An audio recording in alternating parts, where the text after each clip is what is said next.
कि ये है आप सभी बच्चों का क्लास 11th आप सभी बच्चों का English core model set paper 1 मैं आपको इस वीडियो में पूरा कंप्लीट सॉल्यूशन प्रोवाइड कर दूंगा।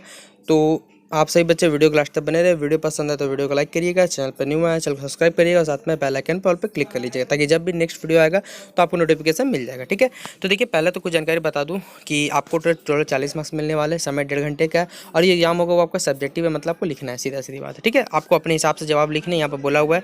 देखिए पहला सवाल आपको क्या दिया, एक पैसेज दिया और पैसेज से देखिए टोटल आपको 5 सवाल आपको बताने हैं, जवाब देने, और एक सवाल पे 2 नंबर मिले इसलिए आपको 10 नंबर मिल जाएंगे। ठीक है, पूरा पैसेज आप पढ़ सकते हैं। इसमें देखिए पूरा साउथ एशिया के बारे में बताओ कि साउथ एशिया क्या क्या करता है, जिसके कारण पॉल्यूशन क्या होता है, क्या क्या हमारे यहाँ पर हेज मतलब कैसे धुंध आता है, ये पूरा सवाल। देखिए 7 सवाल है, 7 में किन्हीं 5 का जवाब दे दिया, 10 नंबर मिलना इस मतलब। ठीक है, पहला सवाल है कि how has the hedge over south Asia पर। देखिए सीधा बात है कि जो साउथ एशिया के ऊपर धुंध चलता है, हेज मतलब धुंध होता है, वो एग्रीकल्चर मतलब खेती पर जो हमारा होता है उस पर क्या इंपैक्ट डालता है ये हमें बताना है। पहला दूसरा सवाल हमारा व्हाट लीड, पहले चलिए पहला का आंसर देख लेते हैं। तो देखिए पहला ही आंसर आपको मिल जाएगा यहाँ पर कि a vast blanket of pollution stretching across south Africa is cutting down the sunlight bye 10% over India, damaging agriculture, modifying rainfall and putting hundreds of thousand people at risk. तो यहाँ से यहाँ तक लिख दीजिएगा 1 नंबर का आंसर। ठीक है, अगला सवाल आपसे बोला हुआ है कि what lead to the for. देखिए सीधा बात है, हेज मतलब होता है धुंध फॉर्मेशन का एक कारण होता है, सीधा याद रखिएगा। इसका आंसर लिख दीजिएगा पॉल्यूशन, सीधा लिख दीजिएगा POLLUTION पॉल्यूशन। ठीक है, पॉल्यूशन लिख दीजिएगा, तो इसका आंसर हो जाएगा पॉल्यूशन। फिर अगला सवाल है what were the levels of premature deaths estimated इन 7 में। देखिए सीधा बात है 1990 के दशक में रेस्पिरेटरी से मतलब श्वसन कारण बच्चों जो बीमारी, उसमें लगभग बच्चों 7 सिटी में लगभग कितने डेथ हुए थे, मतलब कितने लोगों की मृत्यु हुई थी। तो देखिए यहाँ पर लिखा हुआ पढ़ सकते कि 24,000 premature death in the early 90s। ठीक है, ऑप्शन नंबर क्या हो जाएगा, 24,000 इसका सही जवाब होगा। ठीक है, फिर अगला है प्रोफेसर रामानाथन क्या कहे थे बच्चों हेज के बारे में, तो जो धुंध फैल रहा था, ठीक है, उसके बारे में, जिसके कारण भारत में क्या हो रही थी, सूखा, ड्रॉट मतलब सूखा पड़ना। इसके बारे में देखिए भी प्रोफेसर जो भीम रामानाथन ने क्या कहा था। देखिए तो यहाँ पर आपको जवाब मिल जाएगा कि professor Bhim Ramanathan said that it was too early to reach a conclusion, if the dot persist for about 4 to 5 years then should started suspecting that it may or because of hedge. तो यहाँ से यहाँ तक जवाब लिख दीजिएगा, आपका सही जवाब हो जाएगा। ठीक है, अगला सवाल बोला हुआ है विच कंट्री, देखिए सबसे ज़्यादा कौन से कंट्री इफेक्ट हुए, तो देखिए यहीं पर लिखा हुआ है क्यों इफेक्ट हुआ हमें बताना है। तो यहाँ से लिख दीजिएगा इंडिया से लेकर फॉरेस्ट ओवर तक। ठीक है, आशा करता हूँ कि देखिए आपको ये वीडियो समझ आ रहा होगा।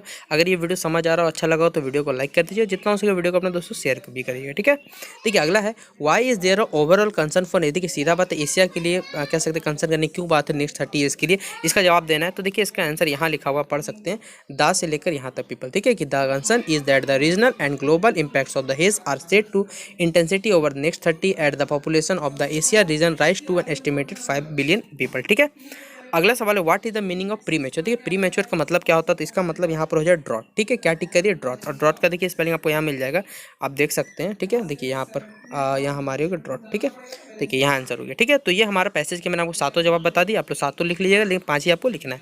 फिर अगला सेक्शन देखिए हमारा क्या है, एक सेक्शन बी है जो आपका ग्रामर सेक्शन। इसमें देखिए पहला एक दिया हुआ है आपको, देखिए 3 सवाल दिए हुए। ठीक है, 3 में क्या करना है, किन्हीं 2 को आपको बनाना है। जिसमें पहला बोला हुआ है कि write a letter to the editor of the Times of India newspaper का आपको क्या लेटर लिखना है, न्यू दिल्ली में जिनका ब्रांच है। आपको क्या करना है, प्रोमोटिंग करना इंग्लिश स्पीकिंग के बारे में, ताकि इंग्लिश का जो भारतीय हमारे वो कम्युनिकेशन में देखिए टूरिस्ट के साथ अच्छे से क्या बातचीत कर सके उनके, ताकि इंग्लिश को प्रमोट कर सकें। फिर अगला है कि आप क्लास 11 आपका नाम जतिन है, आपको एक पर्स मिला स्कूल लाइब्रेरी में, आपको क्या कर देंगे वो पर्स किसी दूसरे का आदमी का, तो आपको उसे रिटर्न करना है। ठीक है, तो आप कैसे कर रिटर्न इसके बारे में नोटिस लिखना है। फिर अगला सवाल हमारा एक आर्टिकल लिखना है, न्यूज़पेपर के टॉपिक में दिया हुआ है the problem of unemployment in India. आपका नाम नारायण या फिर नमिता होना चाहिए। ठीक है, ये 3 सवाल, चलिए एक एक करके मैं आपको आंसर बताता हूँ। देखिए यहाँ पहला आंसर 8 नंबर का आपका आंसर कि लिख दीजिएगा the editor times of India, आपका न्यू दिल्ली हो गया एड्रेस। डेट्स आप डेट आज का जिस दिन का एग्जाम दीजिएगा उस दिन का डेट लिख दीजिएगा। Letter about the necessity of promoting English speaking in India. ठीक है, देखिए सीधा है कि sir with due respect I would like to draw the attention of the concern authority through newspaper toward the necessity of promoting English speaking in India for better communication with tourist as English stands for a language which is a global language. Now there is an immediate demand for the increase in the English speaking people, therefore the school could याद रखिएगा कि यहाँ पर thank you और अपना नाम नहीं लिखिएगा, अगर आपको नाम बोला है तभी लिखिएगा, वरना XYZ ABC कुछ लिख दीजिएगा। ठीक है, अगला देखिए आपको क्या था कि आपको अपना स्कूल का नाम लिखना था, तो अपना स्कूल का नाम चेंज कर दीजिएगा। ठीक है, डेट डाल दीजिएगा अपने हिसाब से, ये डाल दीजिएगा। नोटिस आपको क्या एक पर्स मिला, तो यहाँ पर वॉच की जगह पर्स लिख दीजिए। ठीक है, बाकी देखिए यहाँ पर बाकी सब कुछ लिखा हुआ है कि this is to inform that I have found a lost purse in the school library and the purse is made of blue colour and of a Carpes company. कौन सी कंपनी, कार्पेस कंपनी का। I think the real owner of that watch will be worried of देखिए जो real owner वो चिंतित कर रहा होगा। So whoever is the owner, जो भी वो ओनर है वो हमसे आके मिल सकता है, वो अपना ले सकता है, ठीक है, सीधा सीधी पर्स जो आपको दिया हुआ है। तो यहाँ जतिन है क्लास 11th लिख दीजिएगा, हो गया। फिर क्वेश्चन नंबर 10 है, देखिए आपको क्या लिखना था बच्चों, कंपोजिशन लिखना था, अनएम्प्लॉयमेंट पेपर के, ठीक है, पेपर लिखना था। तो देखिए यहाँ लिखा हुआ अनएम्प्लॉयमेंट इन इंडिया स्टैटिक्स है been collected, compiled and disseminated once every 5 years by the Ministry of Labour and Employment, ठीक है, primarily from sample study conducted by the National Sample Survey Office. Other than these 5 year sample study, India has accepted since 2016 never routinely collected monthly, quarterly or yearly nationwide employment and employment statistics. In 2016, Center for Monitoring India Economic, a non-government entity based in Mumbai, started sampling and publishing monthly employment in India statistics by आपका नमन या फिर जो भी नाम है या नाम लिख दीजिए, ठीक है। तो क्वेश्चन नंबर 10 हमारे यहाँ समाप्त होता है। देखिए अगला सवाल है हमारा सेक्शन सी है। सेक्शन सी देखिए कुछ सवाल बोले हुए आपको, ये बुक पार्ट है, बुक पार्ट से कुछ सवाल मैंने आपको करा, वही सवाल देखिए यहाँ पर भी आए हुए हैं। पहला सवाल पढ़ सकते हैं कि what does the notice the world, देखिए जो the world most dangerous animal है उसमें जो देखिए ये सवाल तो मैंने आपको करवाया था, आप जाके चेक करिएगा, ये सवाल आया हुआ भी था, ठीक है, मैंने करवाया। तो वही सवाल देखिए टेस्ट पूछा हुआ है कि जो हमारा वर्ल्ड मोस्ट डेंजरस है वो क्या सिग्निफाई करता बताया हुआ है। फिर who is mister Crocker Harris, what is how was he different from the, देखिए वो अदर मास्टर किस पर डिफरेंट है। फिर why has the article been title silk road, article का नाम सिल्क रोड क्यों पड़ा, हमें बताना है। फिर डज द पोएम फादर, देखिए जो फादर टू सन टॉम है वो क्या एक्सपीरियंस बताता है या फेयरली यूनिवर्सल है या नहीं, 14 नंबर। फिर according to the poet childhood जो होता है प्रोसेस जो होता है इन्वॉल्व ग्रोविंग अप का, वो कैसे होता है बताना है। फिर आइंस्टाइन जो कहते हैं कि I can't see any point in learning dates, इसका क्या मतलब होता है। और फिर हु वाज डॉक्टर इंड्यूस, वेयर वर, देखिए डॉक्टर इंड्यूस कौन थे, कहाँ काम करते, ये पांचों सवाल 7 सवाल है, 7 में किन्हीं 5 के जवाब दे दिए, 15 नंबर मिल जाएंगे। तो चलिए मैं आपको 7 के जवाब बताता हूँ। देखिए क्वेश्चन में 11th का आंसर है कि the notice the world most dangerous animal at a cage in the zoo at Lusaka Zambia signify that man is solely responsible for all the deterioration in environment and depletion of natural resources. Thus man is the most important dangerous animal. फिर question में देखिए 12th का सवाल छोड़ दिया क्योंकि 12th का answer थोड़ा सा मैं आपको शॉर्ट में लिखा दूंगा, बहुत बड़ा आंसर चाह रहा था और ज़्यादा वर्ड लिखना है, 50 से कम लिखना है, इसलिए मैंने छोड़ दिया, नेक्स्ट वीडियो में कंप्लीट करवा दूंगा, ठीक है। देखिए लिखा हुआ the road was named silk road largely because of the silk trade with China. In the chapter the author travels to mount Kailash exploring the Himalayan belt in Tibet since the author exploring this chapter is title as silk road, ठीक है। फिर question 14 का answer हमारा the poet does talk of an actually personal experience, however we can also called it fairly universal because of an conflict, this is quite common in many household, it is also known generation gap. फिर अगला सवाल है according to the poem for 15 the process of growing up involve the attention of mental maturity, ठीक है।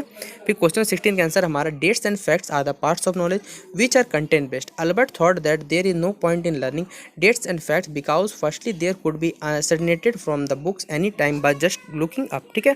फिर question number 17 का answer हमारा Andrew was a doctor and got his certification from one new medical college. After that he started working and serving people with his talent and knowledge.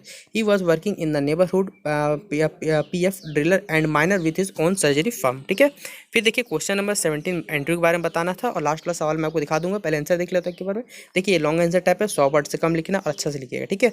PDF का quality आप देख सकते हैं, बहुत अच्छा quality. अगर आपको पीडीएफ चाहिए तो डिस्क्रिप्शन बॉक्स में टेलीग्राम ग्रुप है, वहाँ जुड़ जाइएगा। जैसे मॉडल सेट 3 कंप्लीट हो जाएगा आपको सारा पीडीएफ एक बार में अवेलेबल करा दी जाएगा, ठीक है। तो देखिए लिखा हुआ the major achievement of Andrew was to restitute the still born child. First he led the child of a blanket and began the special method of respiration. Then he tried the hot and cold water treatment dipping the baby alternately. He labored in vain for half an hour. He then made another last effort. He rubbed the child with a rough label. He went on pressing and raising the baby's little chest with both his hands. At last the baby responded. His chest heaved. Andrew redoubled his effort. The child was gasping now. A bubble of mucus came from his thin nostril. The pale skin turned black. His limbs became hard. Then he came to the child's cry, ठीक है। फिर question 19 और हमारा last सवाल का answer है कि the author was not physically when he reached Darjeeling. His senses होगा यहाँ पे SENSES लिख दीजिए, ठीक है। थोड़ा सा यहाँ राइटिंग मतलब सॉरी वर्ड गलत हो गया कि where block due to the cold wind at hot हो जाएगा and he was not able to spell well at night. The next day the Sutton look at the Dorchester medical college and the doctor there give him some medicine that give him some relief. तो देखिए मैं आपको question में 18 और 19 question दिखा देता हूँ पहले। देखिए ये हमारा सेक्शन डी है। सेक्शन डी में 2 सवाल में किसी आपको क्या करना है आंसर एनी 2। देखिए सीधा बात है, यहाँ पर लिखा हुआ आपको 2 क्वेश्चन दिए हुए और दोनों में एक क्वेश्चन अटेम्प्ट करना मैं पहले बता देता हूँ क्योंकि देखिए यहाँ लिखा हुआ है 5 × 1 मतलब 1 साल बना। यहाँ पर देखिए थोड़ा सा गलती है, पहले बता दें। तो दोनों में से कोई भी अगर आपको आता है तो वो लिख दीजिएगा और 5 मार्क्स आपको मिल जाएगा। तो देखिए ये था हमारा क्लास 11 इंग्लिश कोर पूरा कंप्लीट मॉडल सेट मैंने करवा दिया। बाकी देखिए सारे के सारे मॉडल सेट धीरे धीरे कंप्लीट होते चलेंगे। तो चैनल को सब्सक्राइब करिएगा और बेल आइकन पर क्लिक करिए ताकि आपको नोटिफिकेशन मिल जाएगा। और चैनल पर वीडियो चेक करते रहिए क्योंकि देखिए नोटिफिकेशन शायद आपके पास नहीं जा सकता। ठीक है, तो वीडियो कैसा लगा कमेंट सेक्शन में जरूर बताएं।